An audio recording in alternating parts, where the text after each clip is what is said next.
Welcome back. This is Louis Repetto, and this is Leaving Scientology.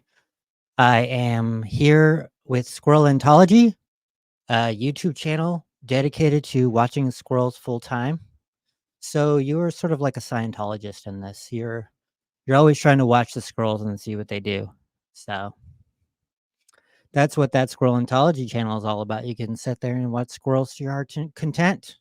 That is the an owl house that I built and erected on my in my backyard, and it is 24 feet in the air. And it's not really owl house finding season right now, so some squirrels moved in. Um, Hopefully they're nice and comfortable and warm in there. Looks like they are. I wonder if this is actually working. If anyone is in the view or on the YouTube, could you make a comment or so? I'm gonna look at mine here live.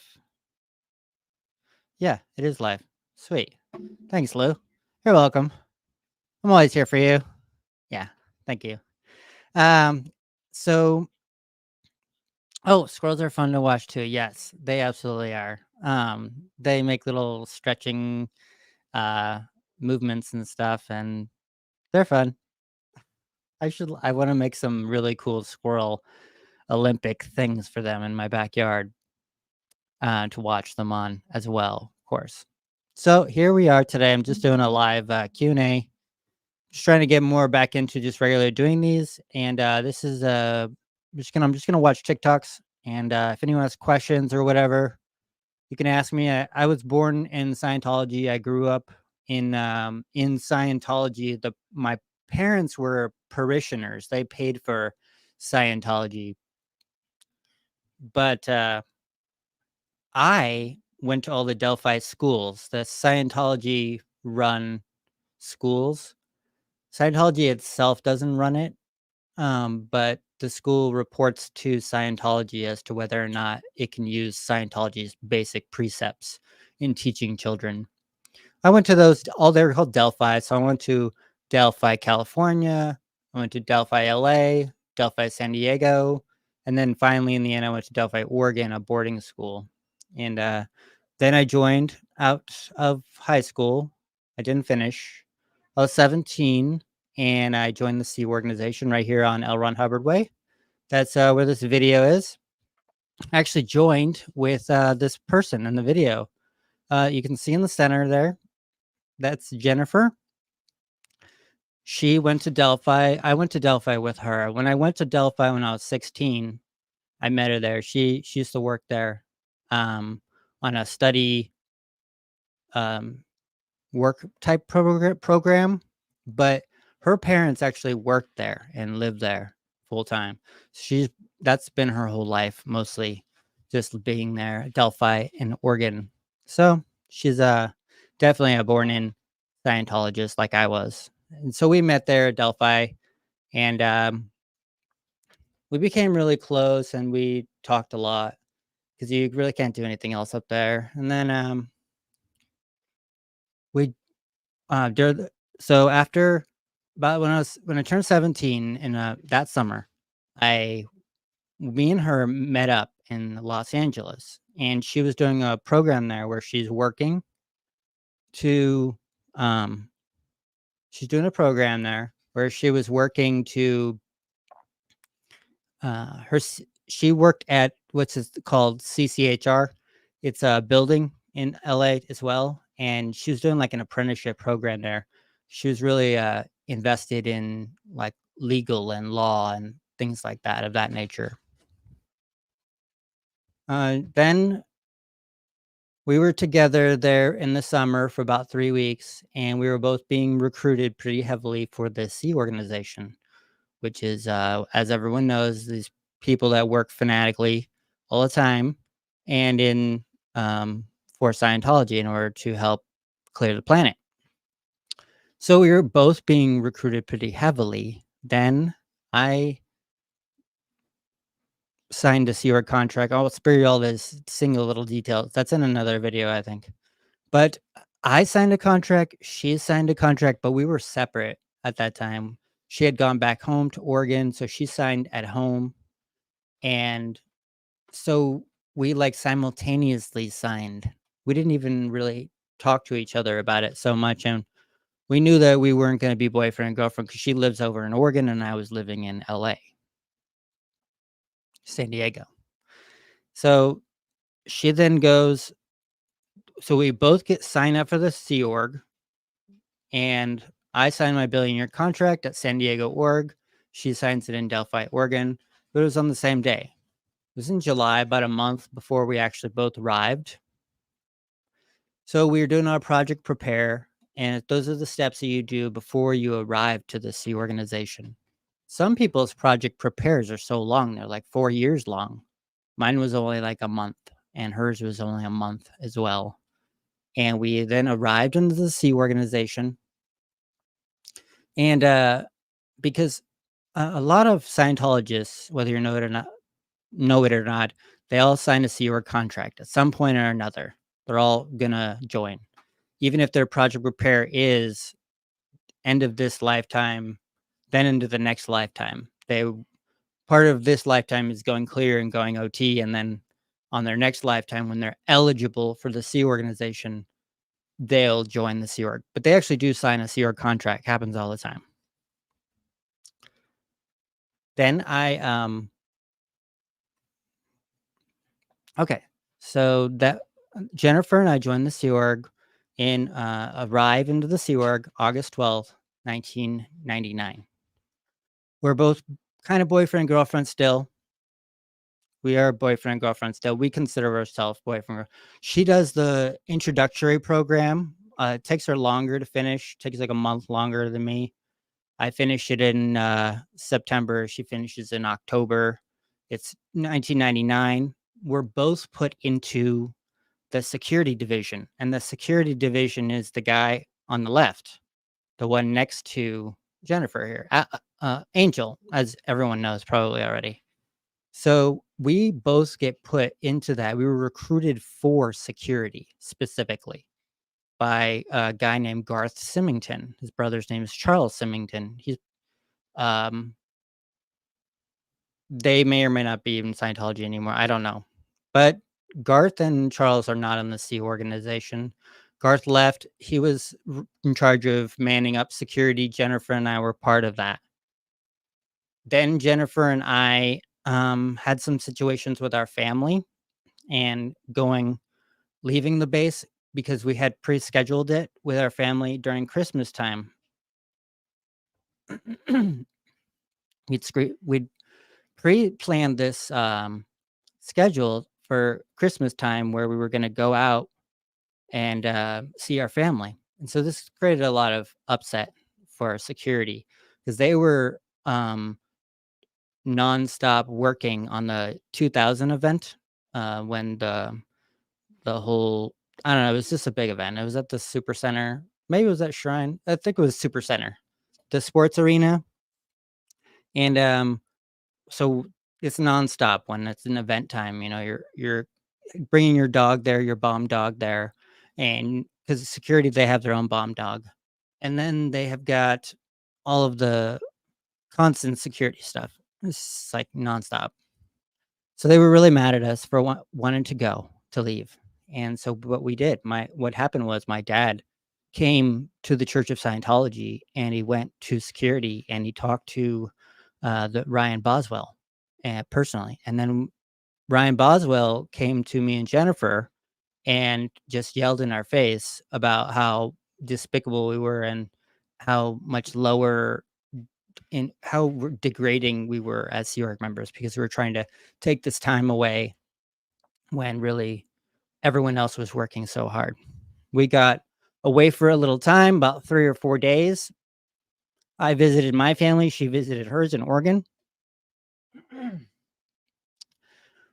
We were in security for that whole time though.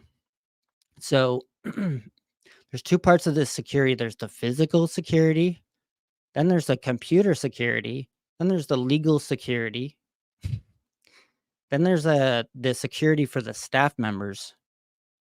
And the security for the staff members, when I was being trained to do this security, I'd walk around with a clipboard and check to make sure that everyone had their what they called their basics in.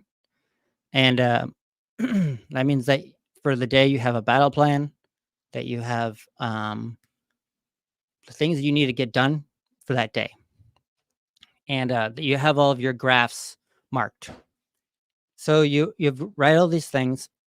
So in security, we got trained to like walk around and they had us watch these films. They could call them technical training films, and they in the films is a depiction of what a Sea Org member should look like in these certain moments. And one of the moments is the presence of authority.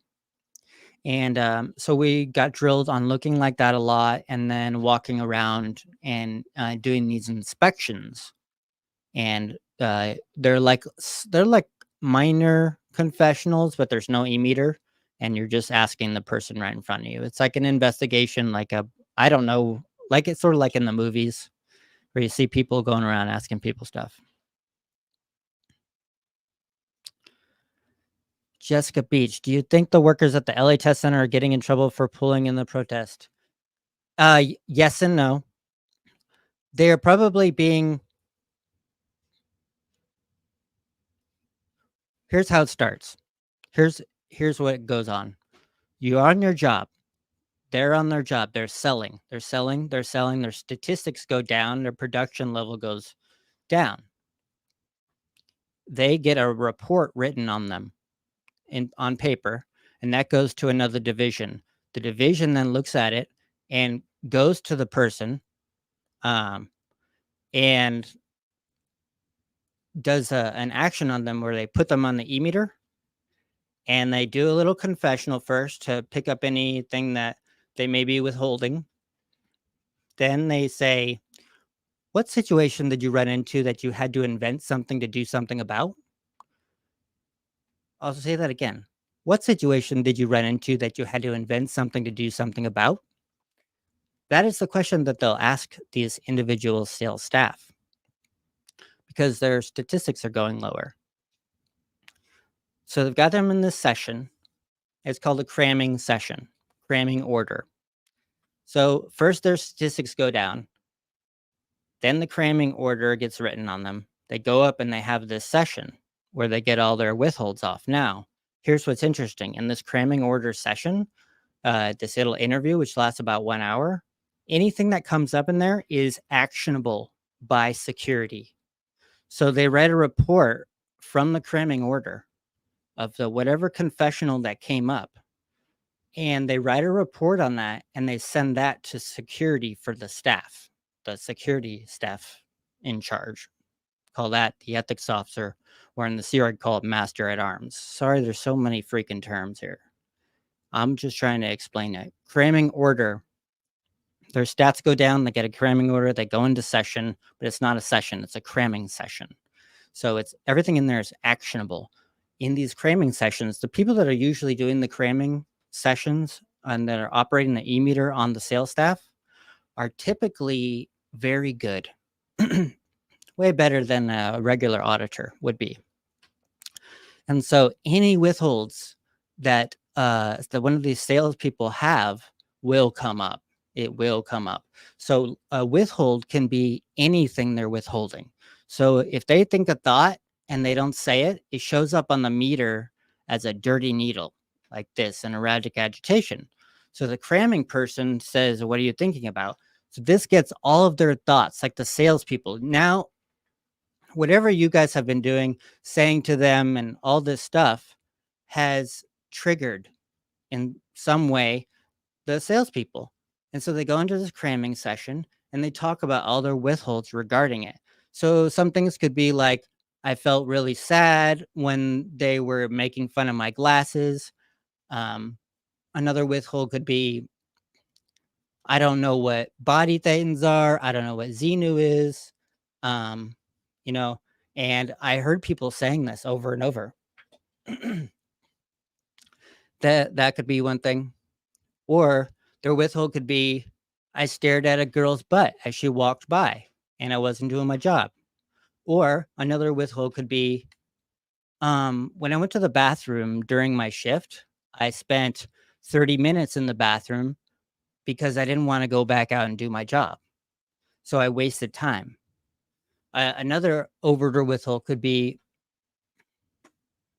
I told someone verbal data regarding a question that they had about Scientology. I was selling out one day. I was out selling one day, and someone asked me, "What is the ARC triangle in Scientology?" And instead of my normal answer that I should have given, which is, just go in and watch a video, I said, "Well, it's just a triangle to help increase people's relationships." So I gave them verbal information, verbal data. That is a crime in Scientology, especially for Sea Org members. They're not allowed to explain Scientology. Now, in this cramming session, they're getting a 40 to 1 hour cramming session. And in the session, first they handle all these withholds, all types of withholds, upsetness withholds, and any problems that the person may have, and they're like withholding it, they're not talking about it. For example, do you have any problems? They'll ask. Or has anybody been evaluating for you? Or has someone been invalidating you? So all these things will make them think about all the whatever has been happening. So they'll go, well, yeah, I have this problem where I keep going to the main mess and there's not enough food there. I just keep having it over and over, and I'm just so worried about it. Oh, the squirrel's moving. Yay. So back to this. So they'll talk about that for about 20 minutes. Then the cramming person says, okay, now in regards to this situation here where you were seen with William Good, and he started to, in this situation, and they've got the report now. This is a report about their statistics being down. And the report says on it,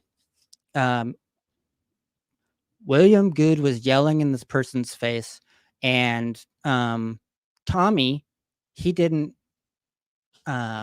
He just walked away, and he flinched, or he walked back inside. So here's the report.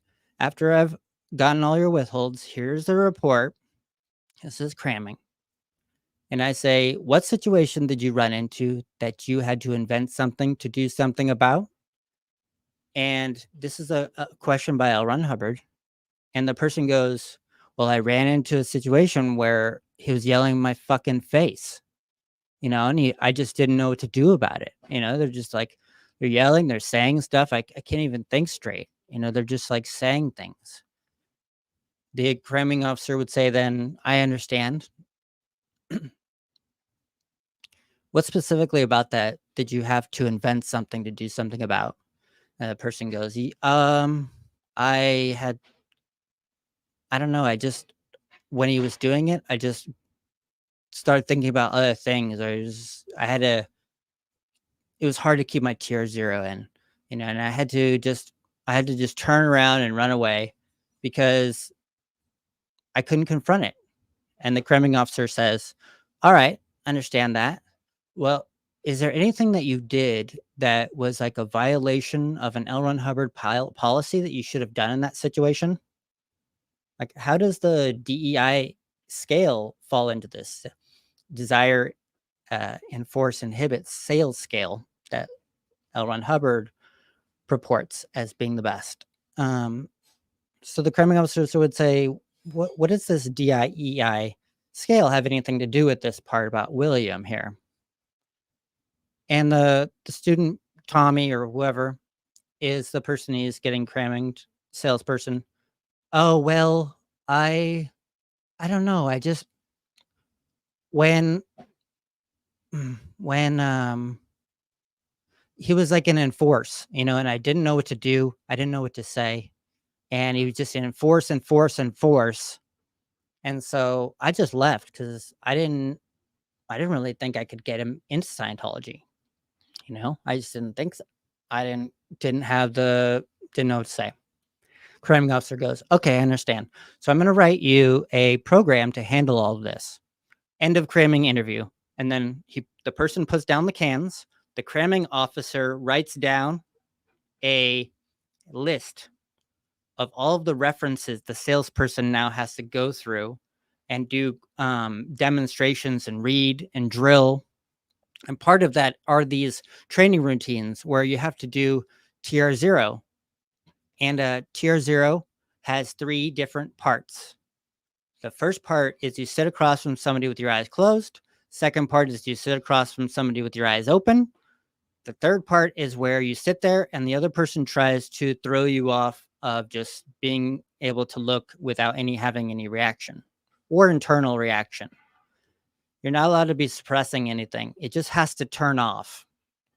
So then the cramming officer said, okay, you have to do these training routines and you need to read these references on what's called hard sell.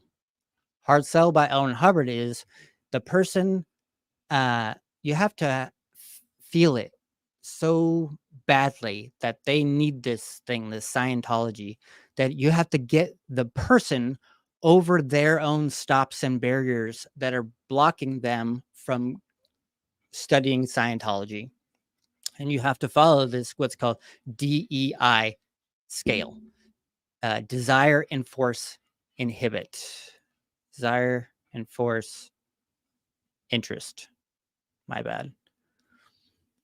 So the person goes, you have to you keep selling the person until they get to interest. And it goes past all of these different levels where the person is just enforcing you, not like trying to get you to go away, or also just blocking you out, or they just don't desire it.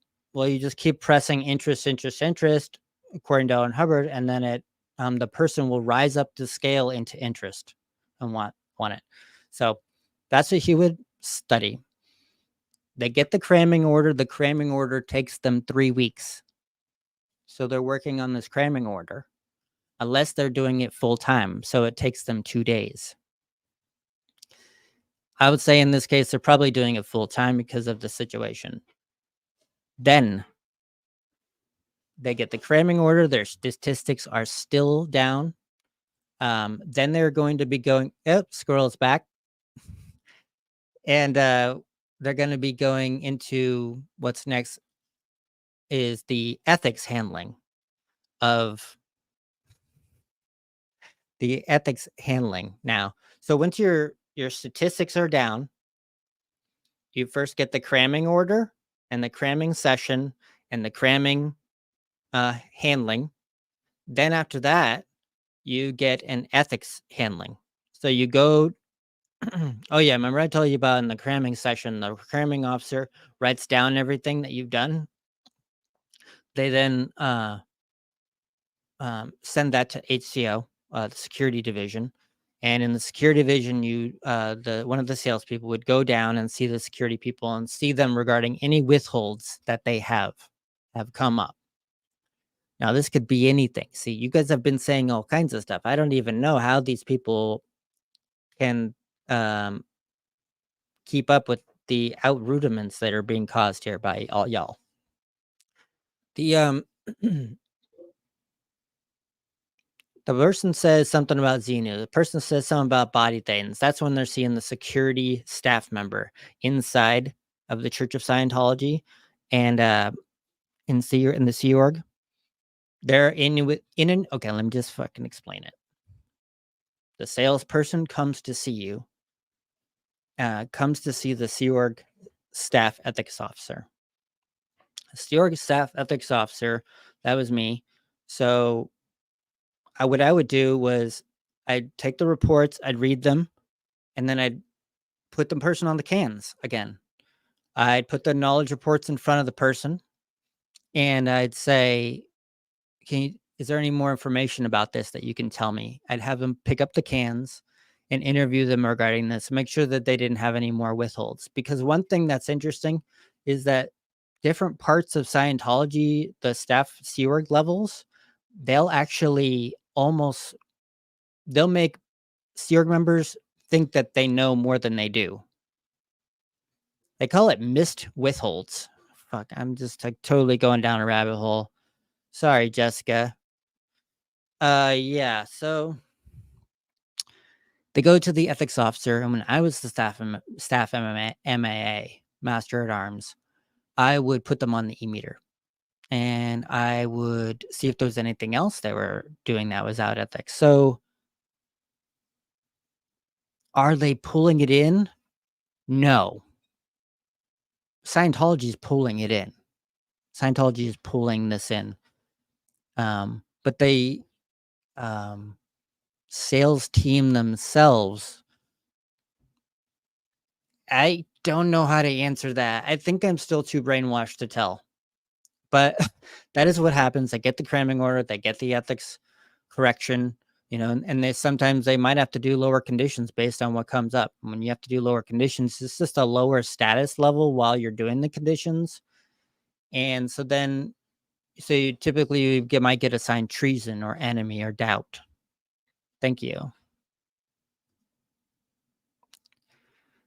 Okay, thank you. Jessica says, I appreciate all of this information. Thanks so much. Thanks. Then I don't remember what I was talking about. Shit. Oh, the squirrel is moving. Our squirrel's moving. Back to the story with Jennifer. Oh, I know what it was. My bad. Oh, here's what's so fucking cool. Okay, so remember the cramming order? I told you about the cramming order, and they write the report. Then goes down to the staff MA. That was me. I did this course called the rollback, and I would put people on the meter, and I would say, where'd you get the idea that it was okay to slack off during post time? Stuff like that. Or who told you who told you no one who told you it was okay to shut down the test center for 3 hours? Stuff like that. Who told you it was okay to um, talk to the SPs? Stuff like that. I don't know. So I give them a rollback interview. Then based on that interview, I'd write a report. Then the person has to do an ethics program on that stuff that comes up in their withholds. In addition to the cramming part of this, where they're getting, their training routines in and stuff like that, then in addition to that, there was, oh my God. So in addition to the training, I write an ethics program on them. They have to read ethics, justice, and the dynamics.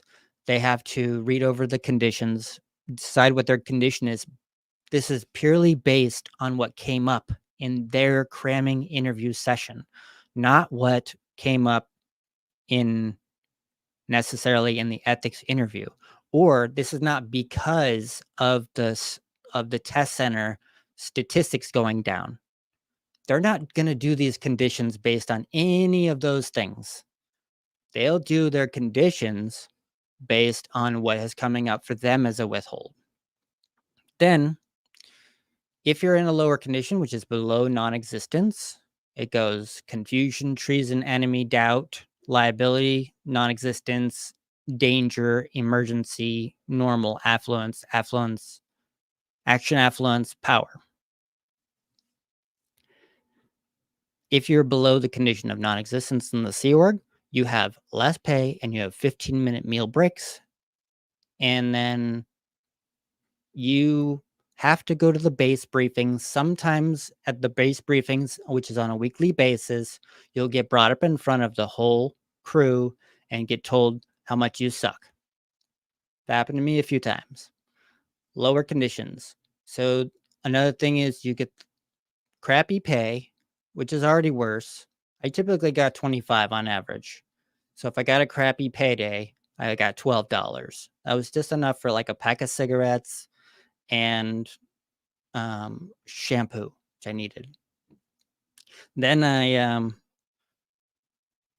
I would so that's lower conditions. And then so if they end up doing lower conditions if they end up doing lower conditions because they had a doubt about leaving. If you have a doubt about leaving, and it can be a fucking thought, you will get put in doubt. Doubt is below non-existence. That's automatic penalty level. So no one wants to be in fucking lower conditions, okay? You can't go to org awards. Org awards is the greatest goddamn thing in the universe.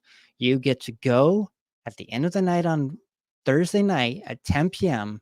to the chapel and eat pizza and watch a movie for an hour, and then org awards is over. It is the greatest experience if you're a Sea Org member. Now, Natalie Grant, would the bull baiting regarding William's son likely have to have been an order from above or a Rouge security member?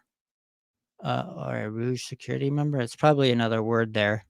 Would the bull baiting regarding William's son likely to have been an order from above? For sure. I don't personally think that Angel has the capability to look on the internet.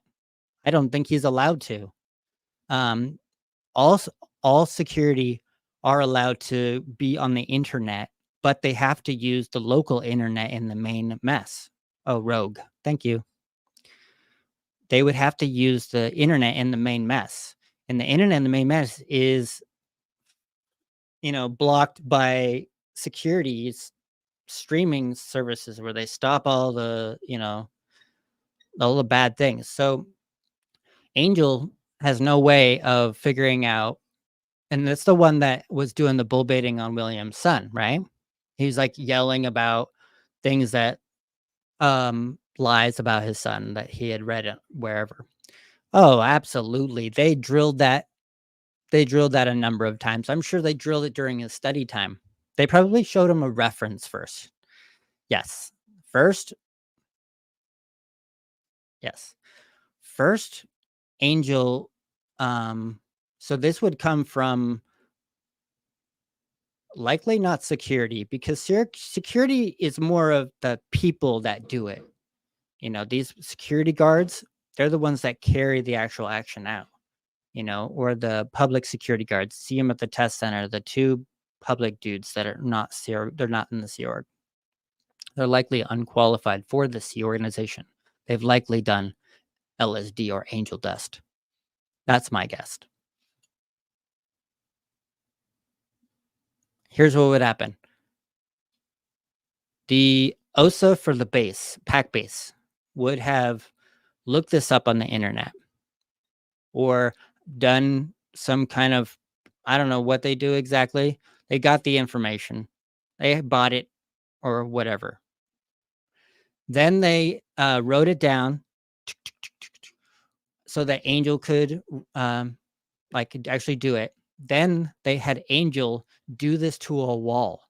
So he looked at a wall, and you sit down like this and you have your paper with you and you just read it to the wall and you say it like that until you can do it until it sounds like it's from your own voice. They call it natural. So you do it. Do you think? Um, so they do the Angel does this. They call it patter drilling. And the squirrels are going right now. Oh my god, so cute. Squirrel intelligence. Okay. The sorry. So the Office of Special Affairs for the PAC base would get this information, write it on paper. Angel would patter drill this to the wall. I call it patter drilling. And it's a patter. It's a words written on a paper. And they do this for all of their sales stuff. Okay. When they sell anything, they have a patter for it. So there's probably a patter for the sales training on that little walkway for the test center. Then now what they did was, because there are all these patters, all the Sea Org members are used to these patters and doing this drill. OSA PAC wrote down what they needed him to say. Then Angel just did it. Just when he went out there, he did the patter. He just said the patter. That's all you have to do. It's just, you don't even have to think about what it means. You just say it. And that's a patter drill.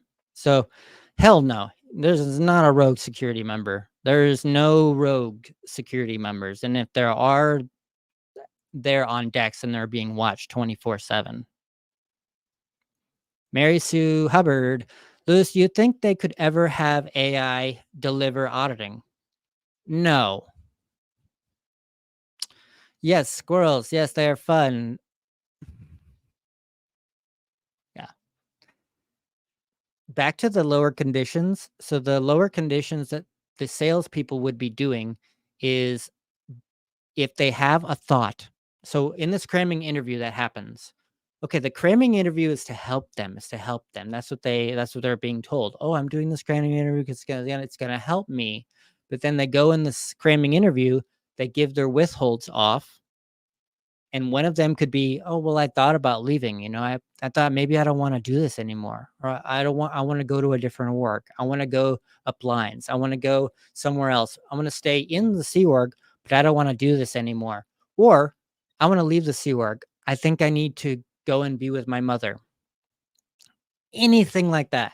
If they have that thought, that is written in the report, and it is sent to ethics. In ethics, you have to do your doubt condition. It's 7 steps of doubt, and the step 1 is, you step 1 through 3 and 3 through 6 are comparing both sides. Your own side, which is, let's say it's the Sea Org, all the pros and cons, and then the opposite side, the side you're thinking about going out to, which is just the public Scientology sector. So all the pros and cons of that. So ethics is helping the master at arms, and for staff security, they are helping the person, the salesperson, if they're having any doubts with this doubt condition. So the comparing of the pros and cons, plus the word clearing, plus plus they make them read over L. Ron Hubbard materials so as to revitalize the reason why they joined the Sea Org in the first place. They have them read those references over again. They have them talk about them, write essays, do a clay demonstration, and then um, eventually the person will stay in the Sea Org, and then through this doubt condition. And if he doesn't, if he wants to leave, then he gets confessionals and security auditing. The way you can tell if a Sea Org member is getting a confessional is because he looks well rested. If he looks well rested, he is getting a confessional for sure. If he does not look well rested, or she, they don't need to be sessionable. You have to be sessionable. Sessionable is when you're well fed and well rested. If you Sea Org members almost never go in session for these confessionals. They never do. They rarely ever do. There's not enough Sea Org members who are trained to take them and to see sessions. However, they can these cramming things, these cramming order sessions, those are easier to get done. Now, but there's a little part of this cramming order session that's a confessional. Now, the if the Sea Org members look well rested, you have got to look at a lot of people and see, is anyone like who is really well rested and who isn't. You can't just look and see the bags and go, oh, they're not well rested. Really got to look at their demeanor, the way their skin tone is, everything about them. When I go there in Los Angeles, I'm definitely going to be looking for um, Sea Org members that are well rested. Those are the ones that are getting the confessionals. The ones that are getting the confessionals are likely the ones that want to leave. They're the ones that are thinking about it. The ones that are usually the Sea Org members that have the bad indicators, which means there's an indicator that they may want to leave. They have to get enough sleep. So they're forced to go home early, to go to get off of post. Their schedule is kept so they're always well rested. They're not being made to stay up late like all the other SERG members are being made to stay up late. Any thoughts, Natalie? Any thoughts on Sebastian's face and hand bruises? Um, I don't know.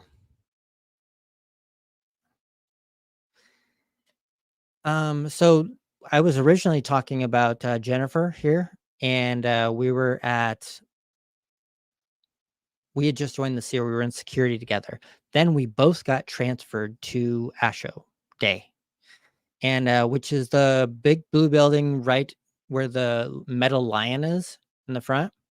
And That's where I, we worked there. I mean, the whole time. I was there from 2000 to 2013, October 3rd. And she has always been there. And I am pretty sure, I am almost positive that she still works there and that on her event WQSB, she's a legal part. She's always done that. She's always been out on the street during every event. She does. Okay, let me talk about more Jennifer. I'll do this again. I'll talk about her in like a shorter amount of time here. She is really smart. She is she's always been doing this where she works on the street and she's out with the public. She works on that part of the she's like the soft skills handling part of security. She can deal with the public and talk to them and see them and hear all the crazy stuff that they say and about Scientology and not get affected by it as badly.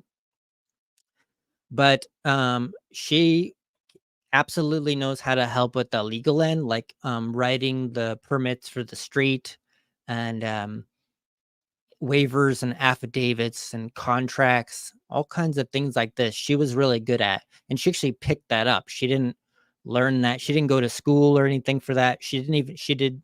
She just graduated from high school at 18 and then joined the Sea Org. From the very beginning, though, we were both in the security division of that specific org. So the one with the training in front of it, I was in charge of the security for the public, for the parishioners, the paid parishioners, and she was in charge of the security for staff and the more gnarly public situations, such as um, the Danny Masterson situation. She worked on those type of uh, security threats. Then, um, oh my god, I lost my train. So Jennifer, let me just play this. It'll jog my memory a little bit more. There we go. It says chief legal officer. I don't really believe that. Yeah, I'm pretty sure she is the legal on the WQSB, like for the events. She is in charge of the security and legal part. She's on that team. So I would see is how, and she does these permit things too. She doesn't have like any formal training or anything on this stuff. She's just really smart. There she is. And she can pick up things very quickly. There's William. This guy's a crack up. I don't remember him ever being there. That's funny.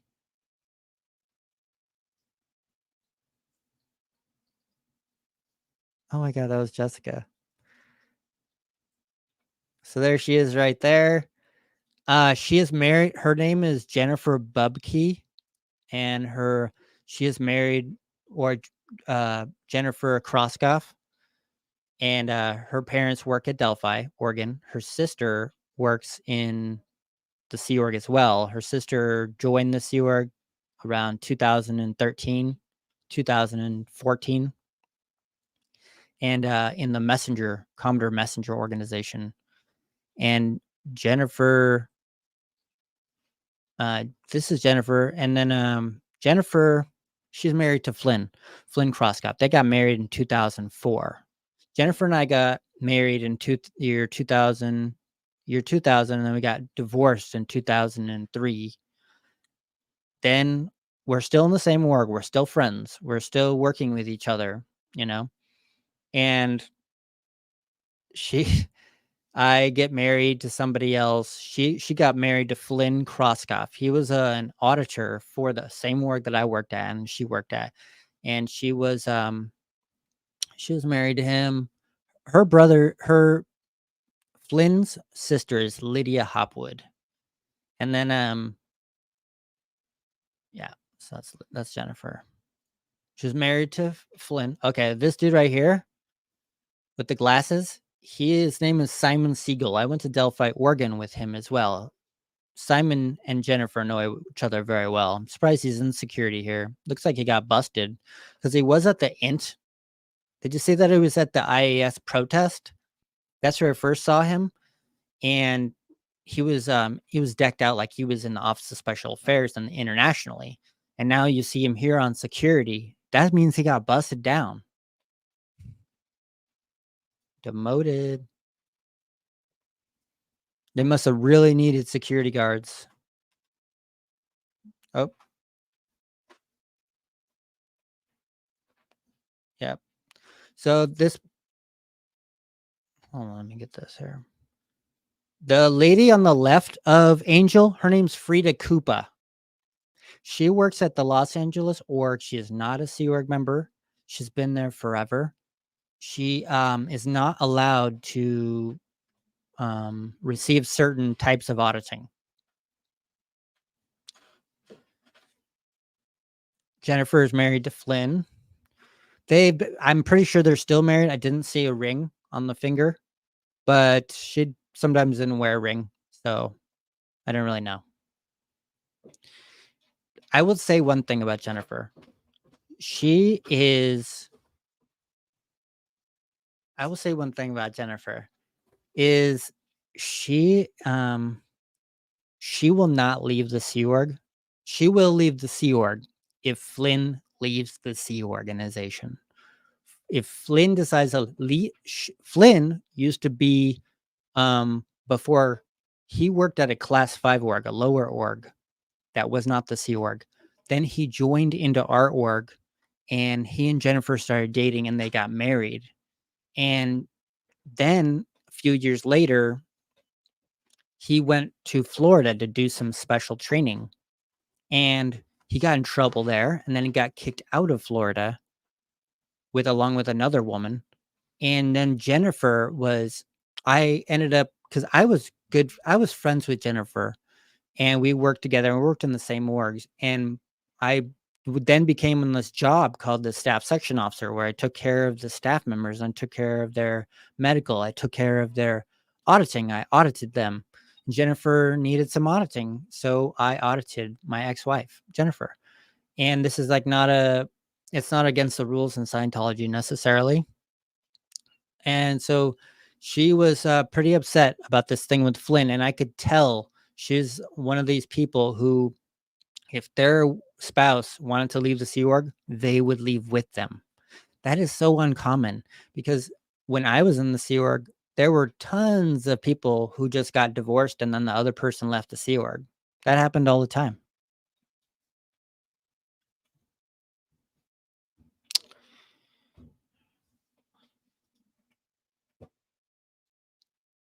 Yep. It's SPTV fans. Lou, can you set up an interview with Chris without a Hellcat? Sure. Thanks for watching.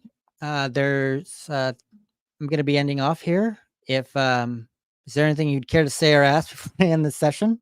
That's something they say at the end of every session. Another thing you can say is, I'd like to do some. You can say like, "This is the session," "End of session." These are all some really common phrases in Scientology. If anyone's interested, you can do. Do you have an ARC break? ARC break. Do you have an ARC break? Do you have a present time problem? Has a withhold been missed? Those are some questions you can do in the auditing. Another one is there something you've done you haven't told me? You got to go up at the end of your question. So if would you like to eat an apple? Would you like to eat an apple? You should ask that kind of question if you're going to be bull baiting these Sea Org members, security guards. You say, "Has a withhold been missed? Has a withhold been missed?" You say that over and over, and you say it in perfect questioning. Oh, that will stimulate so many miss withholds on them. For a Sea Org member, when you feel like you've got withholds and they're not being talked about, you feel a little bit agitated and nervous and hysterical, and you do things that you shouldn't. So if you want to stimulate them, ask them auditing questions. in my opinion. Thanks, y'all.